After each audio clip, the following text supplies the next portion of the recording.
हमारे देश में एक आदमी की जान की कोई भी कीमत नहीं है। बेंगलुरु में काम करने वाले 24 साल के अतुल सुभाष के केस ने पूरे देश को हिलाकर रख डाला है।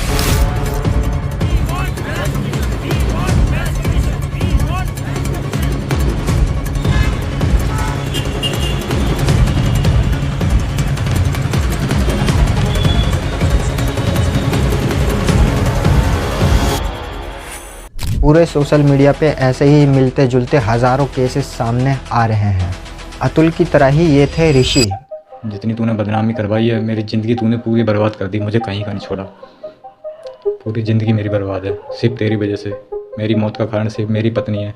इनके साथ भी कुछ अतुल जैसा ही हुआ और लास्ट में इन्होंने कदम भी अतुल जैसा ही उठाया।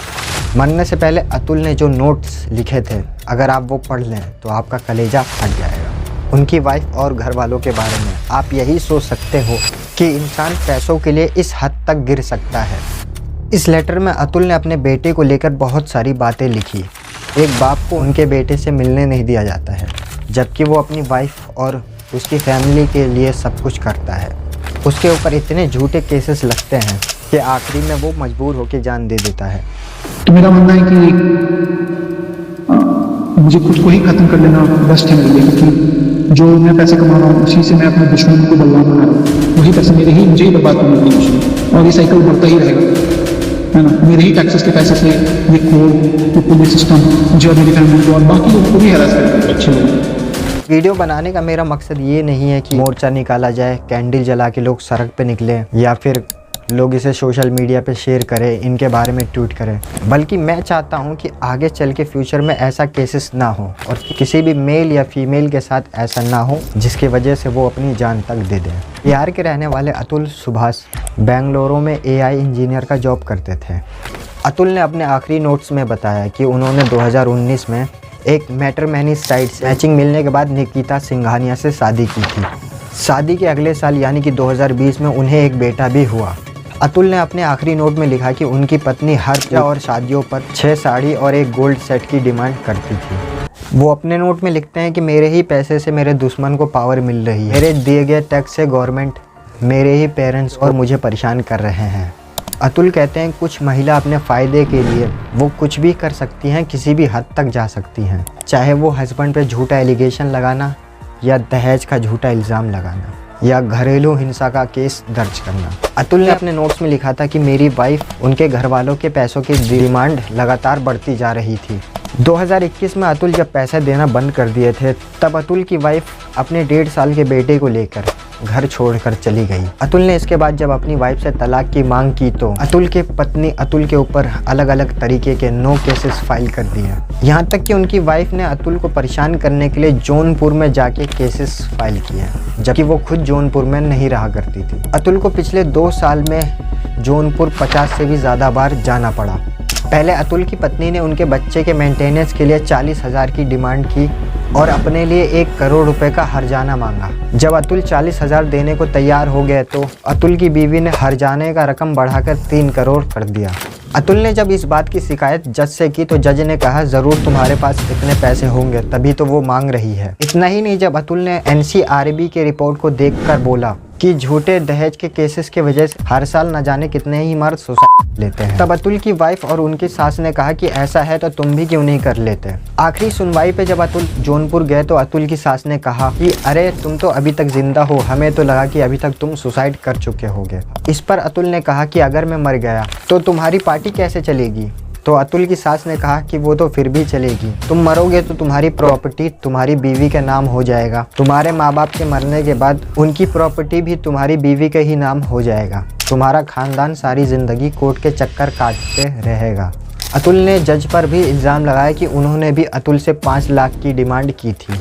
मैं मानता हूँ कि हमारे देश में जो वुमन लॉ है वो सही है और उसे होना भी चाहिए, पर उन्हीं लोग का सहारा लेकर जो वुमन अपना फ़ायदा सोचती है, जिसके वजह से अतुल जैसे शरीफ लोग सुसाइड करने के लिए मजबूर हो जाते हैं, उसका क्या। जिन मामलों में औरत झूठी निकलती है उसका क्या उनको कभी सज़ा मिलती है? कभी नहीं। इंदौरी इश्क इस वेब सीरीज़ में मेन कैरेक्टर के साथ एक लड़की फिजिकल रिलेशनशिप बनाती है और फिर उसे धोखा देती है। और जब वो पुलिस के पास इस चीज़ का रिपोर्ट करने जाता है तब वहाँ पुलिस उसका मजाक उड़ाती है और उसे कहती है कि ऐसा कोई कानून ही नहीं है। जो तूने मेरे साथ किया, अगर मैं तुम्हारे साथ करता तो पता है क्या होता? तो मुझे लीगली रेपिस्ट डिक्लेयर कर दिया जाता, जेल हो जाती मुझे, मेरी लाइफ, मेरी फैमिली, मेरा फ्यूचर सब खत्म हो जाता। लेकिन तुम तो लड़की हो, हाँ? तुम्हारा तो कोई घंटा कुछ नहीं उखाड़ सकता। समझ नहीं आता कौन सा माल फूक के बनाए हैं ऐसा कानून। अगर कोई लड़की किसी लड़के के ऊपर झूठा एलिगेशन भी लगाती है तो उसे फ़ौरन गिरफ्तार कर लिया जाता है, मगर किसी लड़के के साथ सेम चीज़ होता है तो वहाँ पर कोई कानून नहीं है। हमारे देश में 45% वुमेन हरेसमेंट के केसेस झूठे होते हैं, 70% केस झूठे निकलते हैं। 2021 के इस रिपोर्ट के अनुसार शादीशुदा औरतों के हिसाब से मर्दों के सुसाइड रेट 3 गुना से भी ज़्यादा हैं। और अगर आप NCRB का डेटा देखेंगे तो उसमें 1000 से भी ज़्यादा मर्दों ने सुसाइड किया है। हमारे देश में जितने भी मामले दहेज के रिपोर्ट होते हैं उसमें से 80% से भी ज़्यादा मामला आखिरी में झूठा साबित होता है, लेकिन तब तक उस आदमी की ज़िंदगी बर्बाद हो चुकी होती है। अतुल के माँ बाप मीडिया के सामने रोते रहे कि मेरे बच्चे को इंसाफ दिला दो। मेरे बच्चा को इंसाफ दिलवा दीजिए, बस और कुछ नहीं चाहिए। मेरे बच्चा को इंसाफ दिला दीजिए, मेरे बच्चा को इंसाफ दिला दीजिए। माची हुआ क्या था? आपके बेटा कुछ बोले थे आपको? बोल। आपके बेटा आपको कुछ बोले थे क्या? बताए थे सर? कुछ नहीं बताया। हमसे 10 बजे तक बात किया, एक दिन पहले तक कुछ नहीं बताया। कुछ नहीं बोल पाया। उसके साथ जो हुआ है ना, कानून व्यवस्था, ये अपने लोग की व्यवस्था इतनी कैसा उसने अंदर से तोड़ दिया है। मगर अभी तक उनकी वाइफ या उनके ससुराल वालों में से किसी को भी अरेस्ट नहीं किया गया। इतना सब कुछ होने के बाद भी हमारे देश की एक एक्टर और पॉलिटिशियन कहती है 99% गलतियां मर्दों की होती है। हमेशा 99% जो है मैरिजेस में पुरुषों का ही दोष होता है, इसीलिए ऐसी गलतियां भी हो जाती है। मेरा मानना ये है दोस्तों कि किसी के साथ भी गलत नहीं होना चाहिए। कानून सबके लिए सेम होना चाहिए, चाहे वो कोई लड़का हो या फिर कोई लड़की। और अगर फिर भी किसी के साथ गलत होता है तो उसे जल्द से जल्द इंसाफ मिलना चाहिए। अभी तक अतुल की वाइफ और उनकी फैमिली के खिलाफ एक नोटिस भेजा गया है।